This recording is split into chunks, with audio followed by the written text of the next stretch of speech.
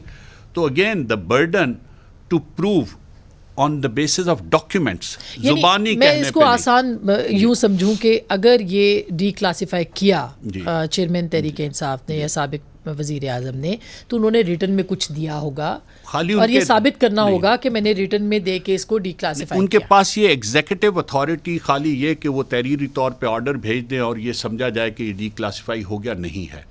یہ D classification کا جو کرنٹ پروسیس ہے اس میں یہ سمری آنی ہے. وہ آرڈر دے سکتے ہیں کہ جی اس چیز کا ڈی کلاسیفیکیشن کا پروسیس شروع کیا جائے. اس پہ پھر کیبنٹ ڈویژن ایک سمری انیشیٹ کرے گا اور اس سمری کی منظوری کے بعد ہی وہ ڈاکیومنٹ جو ہے وہ ڈی کلاسیفائی تصور ہوگا. تو کیا وہ سارا پروسیس کیا گیا یا نہیں کیا گیا، یہی طے کرے گا اس بات کو کہ یہ ڈاکیومنٹ. اس پہ میرے خیال ہے سابق وزیر اعظم کا کوئی اسٹیٹمنٹ آ چکا ہے کہ انہوں نے کابینہ سے منظوری لی تھی اس کو ڈی کلاسیفائی کرنے کی، جی میں ریکارڈ میں موجود ہوگا. جی میں یہی کہہ رہا ہوں کہ جی یہ ایسی چیزیں پھر ڈاکیومنٹری ایویڈنس ہی جب سامنے آئے گی تو اسی وقت اس کا فیصلہ ہو سکے. میں ایک چھوٹی سی بریک لے رہی ہوں ناظرین. بریک کے بعد ہم بات کریں گے یہ جو بجلی کا مسئلہ ہے، یہ اس وقت بہت سنگین مسئلہ ہے، اور کہا جا رہا ہے کہ اس وقت جتنے بھی پچھلی حکومتوں نے معاہدے کیے، ان معاہدوں کی وجہ سے یہ معاملہ اتنا ایگریویٹ ہوا، اتنا زیادہ بڑا کہ اس وقت ہم گردشی قرضوں میں جکڑ چکے ہیں. تو اس سے کیسے نجات ہو سکتی ہے اور اس میں کتنی حقیقت ہے؟ فواد حسن فواد صاحب کا جو اکاؤنٹ ہے وہ بہت امپورٹنٹ ہوگا. بریک کے بعد اس پہ بات کریں گے، ہمارے ساتھ رہیے گا.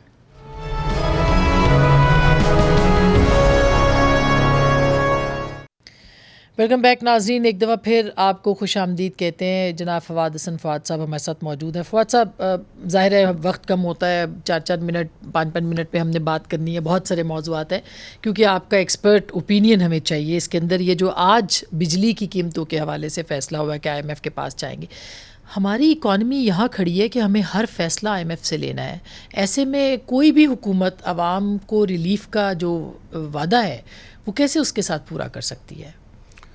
جی آپ ٹھیک کہہ رہے ہیں، لیکن بات یہ ہے کہ کیا حکومت واقعی کوئی ایسی تھی ہمارے جو چاہتی تھی کہ ریلیف دیا جائے عوام کو؟ کیونکہ جہاں جہاں ریلیف دینا ہوتا ہے حکومتیں، میرا تجربہ یہ ہے کہ وہاں پہ دیتی رہتی ہیں. اور پچھلے دنوں میں ایک بہت ہی اہم بیان IMF کی مینیجنگ ڈائریکٹر کا آیا تھا، یا ان کی کنٹری ریپ کا آیا تھا غالباً، سوری اگر میں اس میں کوئی غلطی کر رہا ہوں.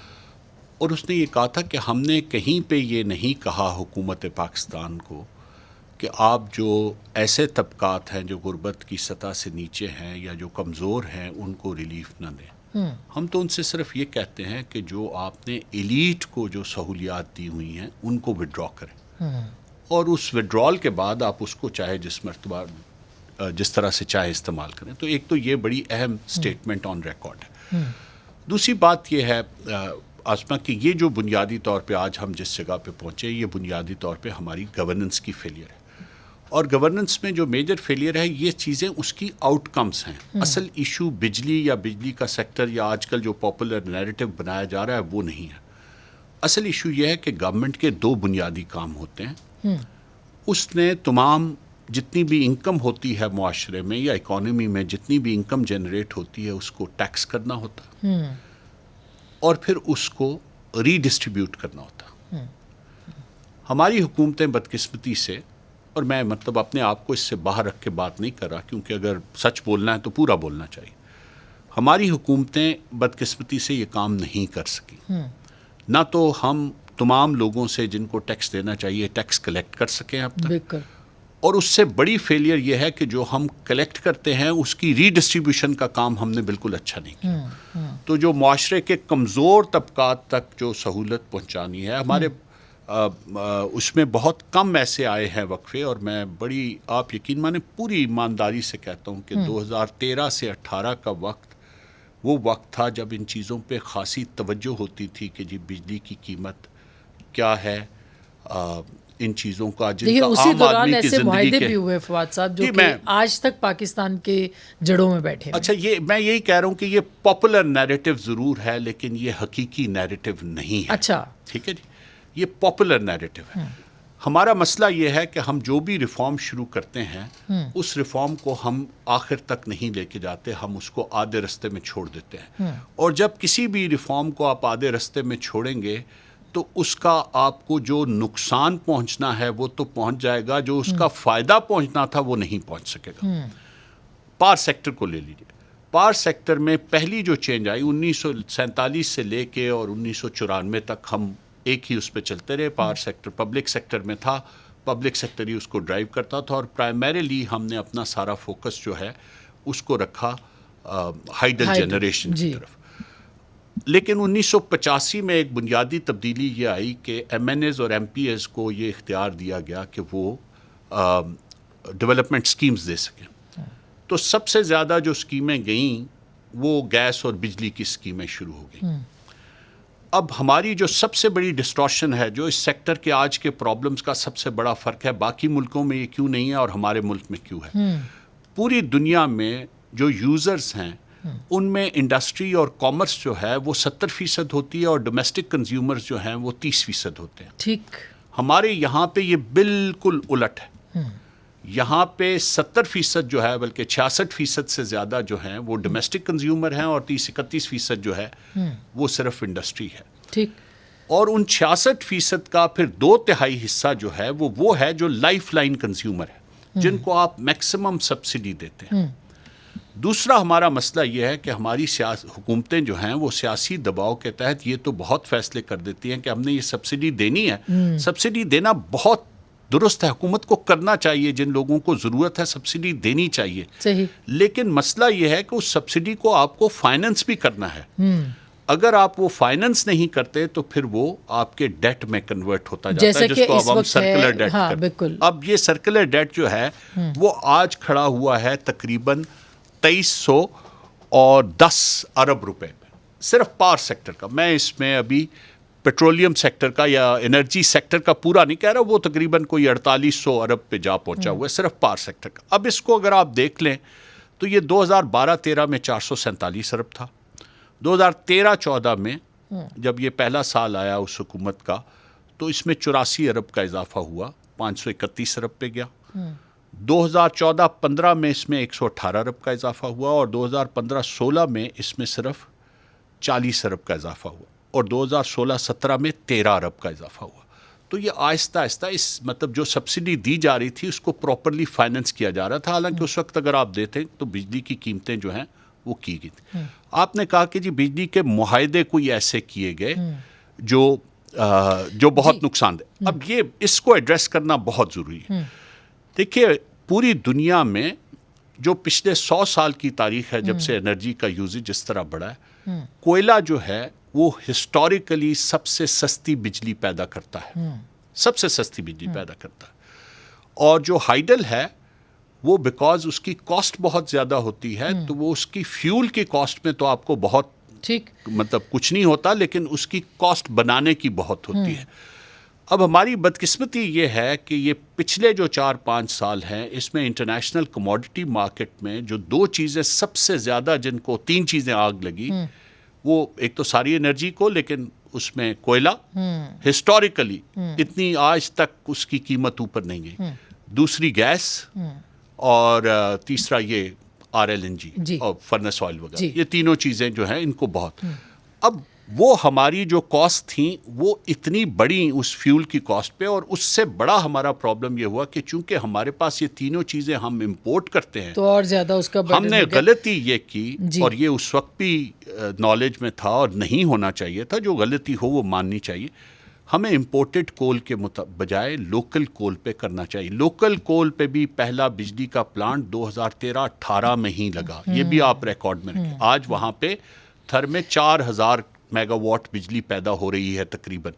لیکن اس سے پہلے وہاں پہ بھی نہیں تھا. پچھلے 50 سال میں 1 میگا واٹ بھی پیدا نہیں تو ہوئی. اب اس کا حل بھی پوچھنا ہے، اور اس کے ساتھ ساتھ یہ بھی کہ اب پولیٹیکلی جو ہے وہ چیزیں کہاں جا سکتی ہیں. اس کے اوپر ایک چھوٹی سی بریک لیتے ہیں، بریک کے بعد واپس آئیں گے، فواد صاحب سے پوچھیں گے، ہمارے ساتھ رہے گا.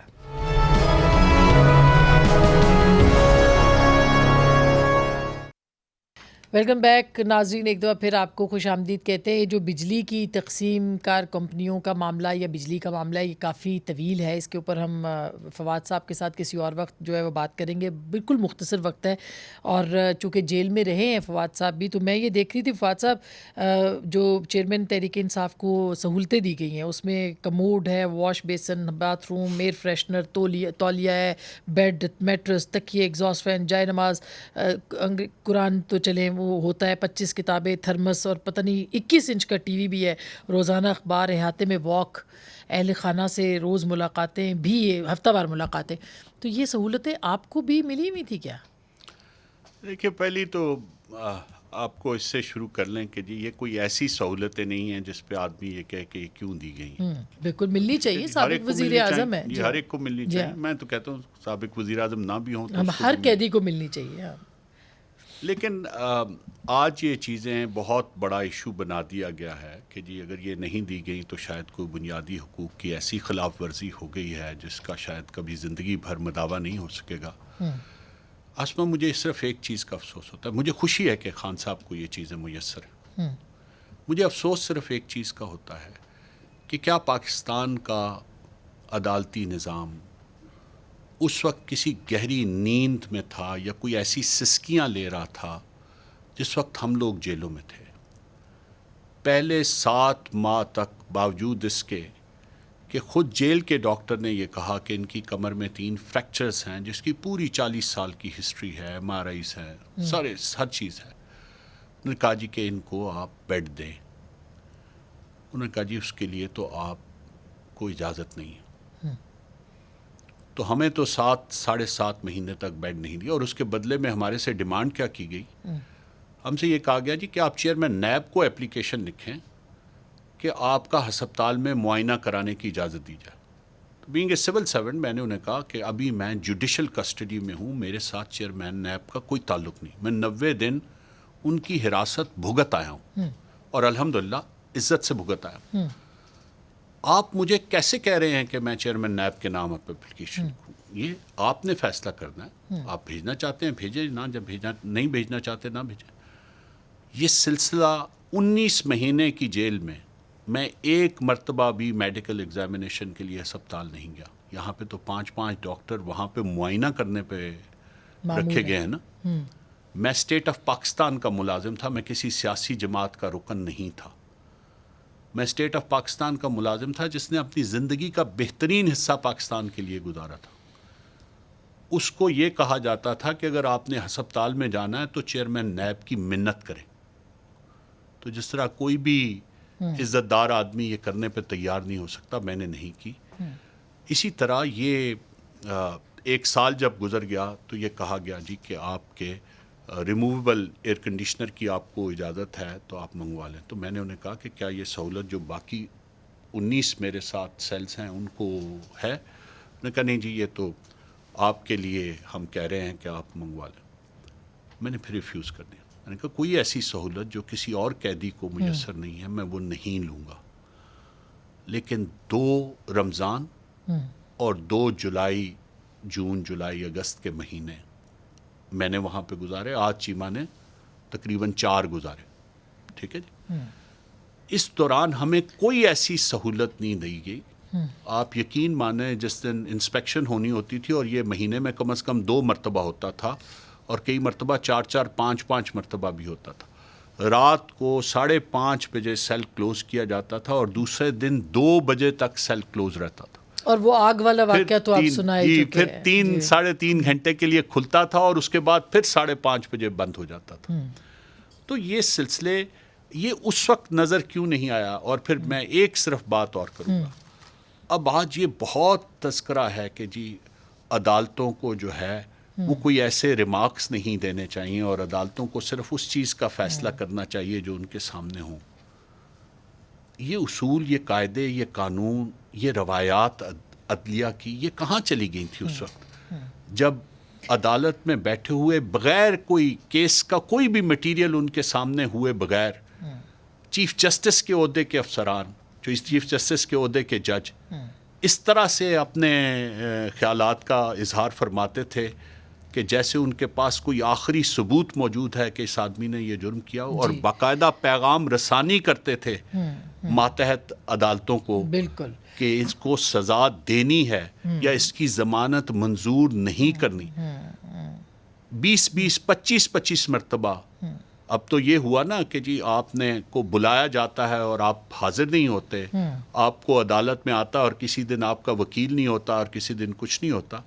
ہمارے وقت میں تو یہ ہوتا تھا کہ ہمارے وکیل کو عدالت کی کارروائی شروع ہونے سے پہلے کہہ دیا جاتا تھا کہ آپ خود ہی تاریخ مانگ لیں, نہیں تو پھر ہم عدالت فیصلہ کر دے گی آپ کا کہ آپ کی ضمانت کی درخواست مسترد کی جاتی. یہ ایک مرتبہ نہیں, بالکل یہ 20 مرتبہ. فواد صاحب یہ تو اتنی اس کے اوپر تو آپ کے ساتھ گھنٹوں بات ہو سکتی ہے, لیکن اصل بات, بہت بہت شکریہ آپ نے ہمیں وقت دیا, لیکن اصل بات یہ ہے کہ انصاف جو ہے وہ صرف کسی ایک کے لیے نہیں ہونا چاہیے, صرف تحریک انصاف کے لیے نہیں ہونا چاہیے یا PMLN کے لیے نہیں ہونا چاہیے یا کسی اور جماعت کے لیے, وہ سب کے لیے ہونا چاہیے. اور قیدیوں کو, سب قیدیوں کو سہولتیں یہی ملنی چاہیے جو کہ ملی ہیں, اور یہ ان کا حق بنتا ہے, لیکن تمام قیدیوں کا حق بنتا ہے.